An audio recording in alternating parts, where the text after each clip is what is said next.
ಪ್ರಿಯ ವೀಕ್ಷಕರೇ, ಈ ಸಂದರ್ಶನದಲ್ಲಿ ನಮ್ಮ ಜೊತೆ ರಾಯಚೂರು ಜಿಲ್ಲೆಯ ಹಾಲಿ ರಾಯಚೂರು ಜಿಲ್ಲಾ ಸಂಸದರು ಹಾಗೂ 2019ರ ಲೋಕಸಭಾ ಚುನಾವಣೆಯ ಕಾಂಗ್ರೆಸ್ ಹಾಗೂ JDS ಪಕ್ಷದ ಮೈತ್ರಿ ಅಭ್ಯರ್ಥಿ ಹಾಗೂ ಈ ಕ್ಷೇತ್ರದ ಜನಪ್ರಿಯ ನಾಯಕರಾದ ಶ್ರೀಮಾನ್ಯ BV ನಾಯಕ್ ಸರ್ನವರು ನಮ್ಮ ಉಪಸ್ಥಿತಿಯಲ್ಲಿದ್ದಾರೆ. ಇವರಿಗೆ ನಮ್ಮ politiciansinIndia.com ಸೋಷಿಯಲ್ ಮೀಡಿಯಾ ಪರವಾಗಿ ಆರ್ಥಿಕ ಸ್ವಾಗತ ಸರ್. ಸರ್, ತಾವು ರಾಯಚೂರು ಜಿಲ್ಲೆಯಲ್ಲಿ ಒಂದು ಸಂಸದರಾಗಿ ತಾವು ಈ ಜಿಲ್ಲೆಗೆ ಕೊಟ್ಟಿರುವ ಕೊಡುಗೆ ಬಗ್ಗೆ ನಮ್ಮ ಒಂದು ವೀಕ್ಷಕರಿಗೆ ತಿಳಿಸಿ ಸರ್. ಏನೇನು ಮುಖ್ಯ ಅಭಿವೃದ್ಧಿ ಬಗ್ಗೆ ಮಾಡಿದ್ದಾರೆ? ಈ ಜಿಲ್ಲೆಯ ಸಂಸದರಾಗಿ ಕೇಂದ್ರ ಸರ್ಕಾರದ ಸಹಾಯಧನವನ್ನು ಕೇಂದ್ರ ಸರ್ಕಾರದ ಸಹಾಯವನ್ನು ಯಾವ ರೀತಿ ಅಧಿಕಾರದಲ್ಲಿ ಕ್ಷೇತ್ರದ ಬಹುಮುಖ್ಯವಾದ ಸಮಸ್ಯೆಗಳ ಬಗ್ಗೆ ನಮ್ಮ ಎಲ್ಲ ಜನಪ್ರತಿನಿಧಿಗಳ ಜೊತೆ ಚರ್ಚೆಯನ್ನು ಮಾಡಿ ಇವತ್ತು ಈ ರೈತರ ವಿಚಾರದಲ್ಲಿ, ನೀರಾವರಿ ವಿಚಾರದಲ್ಲಿ, ಈ ಕ್ಷೇತ್ರದ ಅಭಿವೃದ್ಧಿಗಾಗಿ ನಮ್ಮ ಎಲ್ಲ ಸರ್ವಪಕ್ಷಗಳ ನಿಯೋಗಗಳ ಜೊತೆ ನಮ್ಮ ರಾಜ್ಯದ ಅಭಿವೃದ್ಧಿಗಾಗಿ, ನಮ್ಮ ಕ್ಷೇತ್ರದ ಅಭಿವೃದ್ಧಿಗಾಗಿ ನಾವು ಸಂಬಂಧಿಸಿದ ಇಲಾಖೆಯ ಮಂತ್ರಿಯವರಿಗೆ ಮತ್ತು ಸರ್ಕಾರಕ್ಕೆ ಗಮನ ಸೆಳೆಯುವಂಥ ಕೆಲಸವನ್ನು ನಾವು ಮಾಡಿ ಇವತ್ತು ನಮ್ಮ ರಾಷ್ಟ್ರೀಯ ಹೆದ್ದಾರಿಗಳ ವಿಚಾರದಲ್ಲಿ ರಾಯಚೂರು ನಗರದಲ್ಲಿ ಸುಮಾರು 50 ಕೋಟಿ ವೆಚ್ಚದ ಒಂದು ನ್ಯಾಷನಲ್ ಹೈವೇಯನ್ನು ಮಾಡಿಸಿ ಅದ್ರ ಜೊತೆಗೆ ಅಲ್ಲಿರುವಂಥ ಮುಖ್ಯ ರಸ್ತೆಯಲ್ಲಿ ಬರುವಂಥ ಪೈಪ್ಲೈನ್ ಕೆಲಸವನ್ನು ಸುಮಾರು 10 ಕೋಟಿ ಪೈಪ್ಲೈನ್ ವೆಚ್ಚವನ್ನು ಸಹ ಇವತ್ತು ಕುಡಿಯುವ ನೀರಿನ ಪೈಪ್ಲೈನು ರಸ್ತೆ ಮಧ್ಯೆ ಆದೋಗಿರುವಂಥದ್ದು. ಇವತ್ತು ಆ ಪೈಪ್ಲೈನ್ ಶಿಫ್ಟಿಂಗ್ ಮಾಡಬೇಕಾದ್ರೆ, ಅದನ್ನು ಅಲೈನ್ಮೆಂಟ್ ಚೇಂಜ್ ಮಾಡಬೇಕಾದ್ರೆ ಅದಕ್ಕೆ 10 ಕೋಟಿ ವೆಚ್ಚ ಆಗುತ್ತದೆ. ಅದು ನಗರಸಭೆಗೆ ಭರಿಸುವಂಥ ಶಕ್ತಿ ಇರಲಿಲ್ಲ. ಆ ಹಣವನ್ನು ಸಹ ರಾಷ್ಟ್ರೀಯ ಹೆದ್ದಾರಿ ಪ್ರಾಧಿಕಾರದಿಂದ ಕೊಡಿಸುವಂಥ ಕೆಲಸವನ್ನು ಮಾಡಿ ಇವತ್ತು ರಾಯಚೂರು ನಗರದ ಒಳಗೆ ಮಧ್ಯೆ ಮುಖ್ಯ ರಸ್ತೆಯನ್ನು CC ರಸ್ತೆಯಾಗಿ ಮಾಡುವಂಥ ಕೆಲಸ ಮಾಡಿ ಈಗಿರುವಂಥ ಹಳೆ ಪೈಪ್ಲೈನ್ನ ಅಲ್ಲೇ ಬಿಟ್ಟು ಹೊಸ ಪೈಪ್ಲೈನ್ನ 10 ಕೋಟಿ ವೆಚ್ಚದಲ್ಲಿ ನ್ಯಾಷನಲ್ ಹೈವೇ ವತಿಯಿಂದಲೇ ದುಡ್ಡು ಕೊಡಿಸಿ ನಾವು ಕೆಲಸ ಮಾಡಿದ್ವಿ. ಈಗಾಗಲೇ ನಮ್ಮ ರಾಯಚೂರು ನಗರಕ್ಕೆ 3 ರಾಷ್ಟ್ರೀಯ ಹೆದ್ದಾರಿಗಳು ಹಾದು ಹೋಗ್ತಿದ್ವಿ. ಅದ್ರ ಜೊತೆಗೆ ನಮ್ಮ ಮುಂಬೈಯಿಂದ ಚೆನ್ನೈವರೆಗೆ 6 ಲೈನ್ ಕಾರಿಡಾರ್ ರಸ್ತೆ ಇವತ್ತು ನಮ್ಮ ದೇವದೂರು ತಾಲೂಕು ಮುಖಾಂತರ ಅದು ಹೋಗಿ ಇವತ್ತು ರಾಯಚೂರು ಮುಖಾಂತರ ಹೋಗುವಂಥ ಮುಖ್ಯ ರಸ್ತೆ ಈಗಾಗಲೇ DPR ಆಗಿದೆ. ಇವತ್ತು ಬರುವಂಥ ವರ್ಷಗಳಲ್ಲಿ ಅದಕ್ಕೆ ದೊಡ್ಡ ರಸ್ತೆ ರಾಯಚೂರು ಮುಖಾಂತರ ಅದು ನ್ಯಾಷನಲ್ ಹೈವೇ ಆಗುತ್ತೆ. ಈ ರೀತಿ ನಮ್ಮ ಬಡಜಿ ಇರ್ಬೋದು ಮತ್ತು ಜಡ್ಚೆಲ್ಲ ಗೊತ್ತಿರೋದು, ಈ ರೀತಿ 3 ರಾಷ್ಟ್ರೀಯ ಹೆದ್ದಾರಿಗಳು ರಾಯಚೂರಿನ ಸುತ್ತ ವರ್ತುಲ ರಸ್ತೆ ಮಾಡಿಕೊಂಡು ಇವತ್ತು ನಮ್ಮ ರಾಯಚೂರು ಜಿಲ್ಲೆಗೆ ಒಂದು ರಾಷ್ಟ್ರೀಯ ಸಂಪರ್ಕ ಕೊಡುವಂಥ ರಾಯಚೂರು ರಾಷ್ಟ್ರೀಯ ಭಾರತ ಮಾಲದಲ್ಲಿರ್ಬೋದು ಮತ್ತು ಕಾರಿಡಾರ್ ಎಕ್ಸ್ಪ್ರೆಸ್ ಹೈವೇ ಇರ್ಬೋದು, ಈ ರೀತಿ ನಮ್ಮ ಕೆಲಸ ಮಾಡುವಂಥ ಕೆಲಸಕ್ಕೆ ಇವತ್ತು ಈಗಾಗಲೇ ನಮ್ಮ ರೂಪುರೇಷೆಗಳು ಮತ್ತು DPR ಆಗಿದೆ.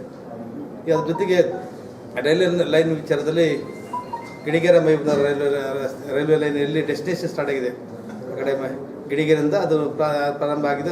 ಅದರ ನಿಂತಿರೋದು ಈಗ ನಿಂತಿರೋ ಕೆಲಸವನ್ನು ನಮ್ಮ ಸರ್ಕಾರ, ನಾವು ವಿರೋಧ ಪಕ್ಷದ ಸಂಸದಾಗಿದ್ವಿ, ಬರುವಂಥ ದಿವಸಗಳು ನಮ್ಮ ಸರ್ಕಾರ ಅಧಿಕಾರಕ್ಕೆ ಬಂದರೆ, ನಮ್ಮ UPA ಸರ್ಕಾರ ಬಂದರೆ ಅದನ್ನು ತ್ವರಿತಗತಿ ಮಾಡಿಸಿ ಈ ಭಾಗದ ನಮ್ಮ ರೈತರ ರೈಲ್ವೆ ಯೋಜನೆಯನ್ನು ಪೂರ್ಣಗೊಳಿಸುವ ಕೆಲಸಕ್ಕೆ ನಾವು ಅದನ್ನು ತಿಂತೀವಿ. ಮತ್ತು ನೀರಾವರಿ ವಿಚಾರದಲ್ಲಿ ಈಗ AABP ಅವಧಿ ಇದರಲ್ಲಿ ಸುಮಾರು ಕೋಟಿ ನಮ್ಮ ಕೇಂದ್ರ ಸರ್ಕಾರ ನಮ್ಮ ರಾಜ್ಯಕ್ಕೆ ಬರಬೇಕು. ಸುಮಾರು 3,000 ಕೋಟಿ ನಮ್ಮ ಕೇಂದ್ರ ಏನು ವಾಗ್ದಾನ ಮಾಡಿದೆ. ಇವತ್ತು ಕಾಲುವೆಗಳ ಆಧುನೀಕರಣ ಆಗಿದೆ.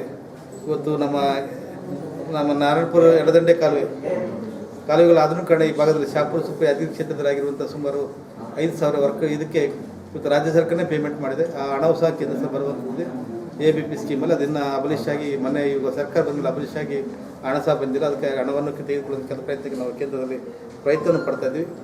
ಈ ರೀತಿ ರೈತರ ನೀರಾವರಿ ವಿಚಾರದಲ್ಲಿ ಮತ್ತು ನಮ್ಮ ರಾಜ್ಯ ಸರ್ಕಾರದ ವತಿಯಿಂದ ಸುಮಾರು 350 ಕೋಟಿ ಹೆಚ್ಚು ವಿಶೇಷ ಅನುದಾನವನ್ನು ನನ್ನ ಶಿಫಾರಸಿನ ಮೇಲೆ ಒಂದು ಕ್ಷೇತ್ರದ ಅಭಿವೃದ್ಧಿಗಾಗಿ ನಾವು ಹಣವನ್ನು ತಂದಿದ್ವಿ.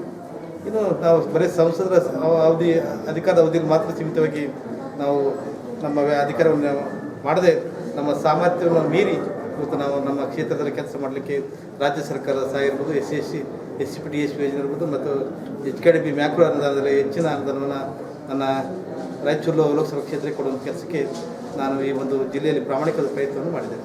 ಸರ್, ಅದೇ ರೀತಿ ಯಾವುದೇ ಒಂದು ಕ್ಷೇತ್ರ ಅಭಿವೃದ್ಧಿ ಆಗಬೇಕಂದ್ರೆ ಆ ಕ್ಷೇತ್ರದ ಶಿಕ್ಷಣ ಮತ್ತು ಸ್ವಚ್ಛತೆ ಅತಿ ಮುಖ್ಯ ಪಾತ್ರ ವಹಿಸುತ್ತೆ. ತಾವು ತಮ್ಮ ಒಂದು ಅವಧಿಯಲ್ಲಿ ಶಿಕ್ಷಣಕ್ಕೆ ಯಾವ ರೀತಿ ಕೊಟ್ಟಿದ್ದಾರೆ? ವುಮೆನ್ ಡೆವಲಪ್ಮೆಂಟ್ ಇಂಡೆಕ್ಸಲ್ಲಿ ನಮ್ಮ ರಾಯಚೂರು ಲೋಕಸಭಾ ಕ್ಷೇತ್ರ ಅತ್ಯಂತ ಹಿಂದುಳಿದ ಜಿಲ್ಲೆ ಲೋಕಸಭಾ ಕ್ಷೇತ್ರ. ಇವತ್ತು ಓವರ್ನೈಟಲ್ಲಿ ಎಲ್ಲವೂ ಬದಲಾವಣೆ ಆಗೋದಿಲ್ಲ, ಅದಕ್ಕೆ ಕಾಲ ಬೇಕು, ಅದಕ್ಕೆ ಸಮಯ ಬೇಕು. ಖಂಡಿತ. ಇವತ್ತು ಆ ಒಂದು ಬದಲಾವಣೆ ಮಾಡಲಿಕ್ಕೆ ಇವತ್ತು ನಮ್ಮ 2 ಜಿಲ್ಲೆಗಳು ಪ್ರಾಮುಖ್ಯತೆ ಪಡೆದಂಥ ಜಿಲ್ಲೆಗಳಾಗಿ ರಾಜ್ಯದಲ್ಲಿ ಘೋಷಣೆಯಾಗಿದೆ. ರಾಯಚೂರು ಮತ್ತು ಯಾದಗಿರಿ ಜಿಲ್ಲೆಗಳು ಅತ್ಯಂತ ಪ್ರಾಮುಖ್ಯ ಪಡೆದಂಥ ಜಿಲ್ಲೆಗಳಾಗಿ ಇಡೀ ಕರ್ನಾಟಕ ರಾಜ್ಯದಲ್ಲಿ ಕೇವಲ 2 ಜಿಲ್ಲೆಗಳು ನನ್ನ ಲೋಕಸಭಾ ಕ್ಷೇತ್ರ ಇವತ್ತು ಕೇಂದ್ರ ಸರ್ಕಾರದ ಆಯ್ಕೆಯಾಗಿ ಯಾವುದೇ ಕೇಂದ್ರ ಸರ್ಕಾರದ ಯೋಜನೆಗಳು ರಾಜ್ಯದ ಯೋಜನೆಗಳು ಕೇಂದ್ರ ಸರ್ಕಾರ ಯೋಜನೆಗಳು ಮೊದಲೇ ಆದ್ಯತೆ ಈ 2 ಜಿಲ್ಲೆಗಳು ಕೊಡೋ ವಿಚಾರದಲ್ಲಿ ಈಗ ಸರ್ಕಾರಿ ಸುತ್ತೋಲೆ ಸಹ ಹೊರಡಿಸಲಾಗಿದೆ. ಆ ಒಂದು ಕೆಲಸ ನಮ್ಮ ಅವಧಿಯಲ್ಲಾಗಿದೆ.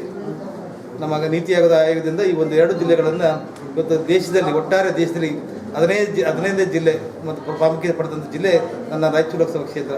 ಆ ದಿಶೆಯಲ್ಲಿ ಇವತ್ತು ಅಭಿವೃದ್ಧಿ ವಿಚಾರದಲ್ಲಿ ಇವತ್ತು ಭಾಳಷ್ಟು ಅನುದಾನ ಕೇಂದ್ರ ಸರ್ಕಾರ ರಾಜ್ಯ ಸರ್ಕಾರದ ಮುಂಬರುವ ದಿವಸಗಳಲ್ಲಿ ಮೊದಲೇ ಪ್ರಯಾರಿಟಿ ಇದರಿಂದ ಈ ಒಂದು ನಮ್ಮ ಲೋಕಸಭಾ ಕ್ಷೇತ್ರ ಸಿಗ್ತದೆ.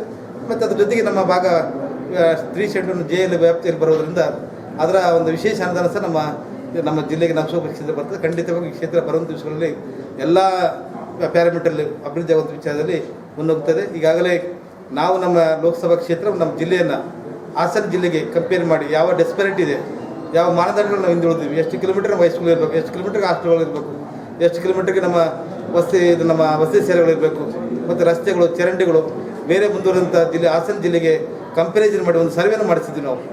ನಾನು ಮತ್ತು ಪೋಸ್ಟ್ ಸೇರಿಕೊಂಡು ಒಬ್ಬ ಜಿಲ್ಲೆಯ ಅಧಿಕಾರಿಯನ್ನು ಹಾಕಿ ಆ ಜಿಲ್ಲೆಯ ಒಂದು ಸರ್ವೆ ಮಾಡಿಸಿ ನಮ್ಮ ಆ ಭಾಗಕ್ಕೆ ಯಾವ ರೀತಿ ಹಿಂದುಳಿದಿದೆ, ಯಾವ ಮಾನದಂಡಗಳು ಹಿಂದುಳಿದ ಅದು ಸರ್ವೆ ಮಾಡಿಸಿ ಅದರ ರೂಪುರೇಷೆಯನ್ನು ಸಿದ್ಧಪಡಿಸಿದ್ವಿ. ಆ ವಿಚಾರ ಇಟ್ಟುಕೊಂಡು ನಾನು ಕೆಲಸ ಮಾಡೋ ವಿಚಾರದಲ್ಲಿ ನಾನು ಲೋಕಸಭಾ ಸದಸ್ಯ ಪ್ರಯತ್ನ ಮಾಡ್ತೇವೆ.